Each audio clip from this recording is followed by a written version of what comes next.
आगे बढ़ते हैं और अब बात दिल्ली की। दिल्ली के सिविक सेंटर की बेसमेंट पार्किंग से एक बेहद चौंकाने वाली खबर सामने आई है।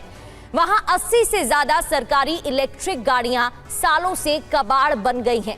एक तरफ दिल्ली में प्रदूषण कम करने और पेट्रोल डीजल बचाने के लिए ईवी पॉलिसी को जोर शोर से प्रमोट किया जा रहा है, वहीं दूसरी तरफ करदाताओं के करोड़ों रुपए प्रशासनिक और नीतिगत खामियों के कारण पार्किंग से सड़ रहे हैं। ये तस्वीरें आप उसी से जुड़ी देख रहे हैं। हमारे संवाददाता जितेंद्र भाटी की एक ग्राउंड रिपोर्ट देखिए।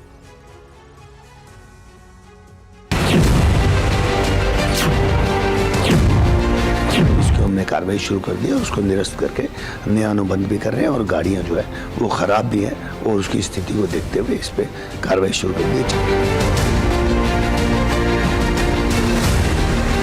करोड़ों रुपए की ईवी एमसीडी का मुख्यालय है, उसके बेसमेंट में धूल फांक रहे हैं। ये धूल फांक रही है और ऐसी कोई एक दो नहीं गाड़ी है।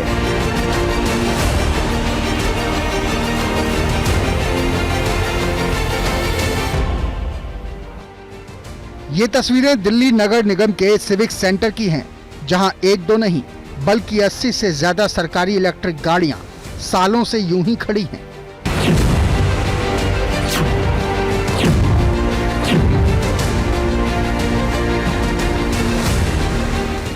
न सिर्फ यूं ही खड़ी हैं, बल्कि यूं ही धूल फांक रही हैं। जिन गाड़ियों को दिल्ली की सड़कों पर प्रदूषण कम करने के लिए दौड़ना था, वो आज भी बेसमेंट में धूल और लापरवाही की परतों में दबी दिख रही है।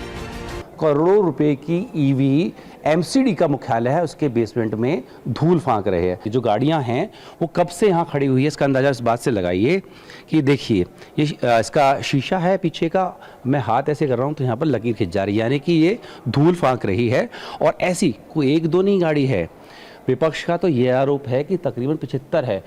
इन गाड़ियों को सरकारी कामकाज के लिए खरीदा गया था ताकि ईंधन का खर्च कम हो, प्रदूषण घटे और पर्यावरण को फायदा मिले, लेकिन प्रशासनिक लापरवाही और रखरखाव की कमी ने इन गाड़ियों को इस्तेमाल होने से पहले ही बेकार होने की कगार पर पहुंचा दिया।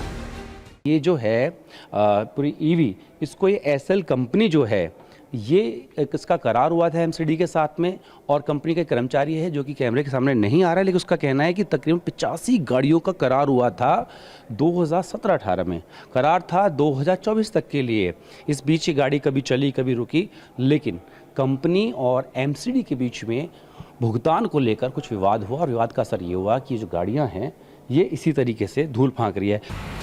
एक्सपर्ट भी मानते हैं कि इलेक्ट्रिक गाड़ी अगर लंबे समय तक बिना इस्तेमाल खड़ी रहे तो उसकी बैटरी की क्षमता तेजी से घटती है और कई मामलों में उसे बदलना भी पड़ सकता है, जिसका खर्च लाखों रुपए तक पहुंच सकता है।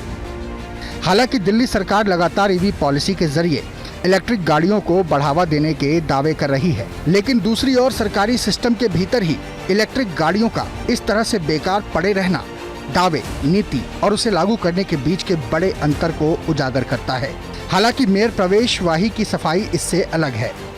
लेकिन कंपनी जो जिसने अनुबंध किया था उसमें कुछ विकृतियां थी, उन्हें देखते हुए और कई गाड़ियों की हालत देखते हुए और उसका किराया काफ़ी ज़्यादा था, जिसमें कि हमारे निगम को काफ़ी नुकसान हो रहा था। पिछली सरकार ने इस पर ध्यान नहीं दिया। इसको हमने कार्रवाई शुरू कर दी और उसको निरस्त करके नया अनुबंध भी कर रहे हैं। जो साथी आक्षेप लगा रहे हैं वो भी 3 साल तक सत्ता में रहे, तो उन्होंने इस पर कुछ क्यों नहीं किया, ये भी चिंता का विषय। इनको हटाया जाएगा, यहाँ से स्क्रैप किया जाएगा, चलाया जाएगा? निश्चित रूप से वो हटाया जाएगा। मेयर की सफाई अपनी जगह है, लेकिन तस्वीरें सवाल पूछ रही हैं। आखिर इन गाड़ियों की जिम्मेदारी किसकी है? इनका रखरखाव क्यों नहीं हुआ? और अगर ये इस्तेमाल के लायक नहीं रही तो करोड़ों रुपए के नुकसान की जवाबदेही कौन तय करेगा?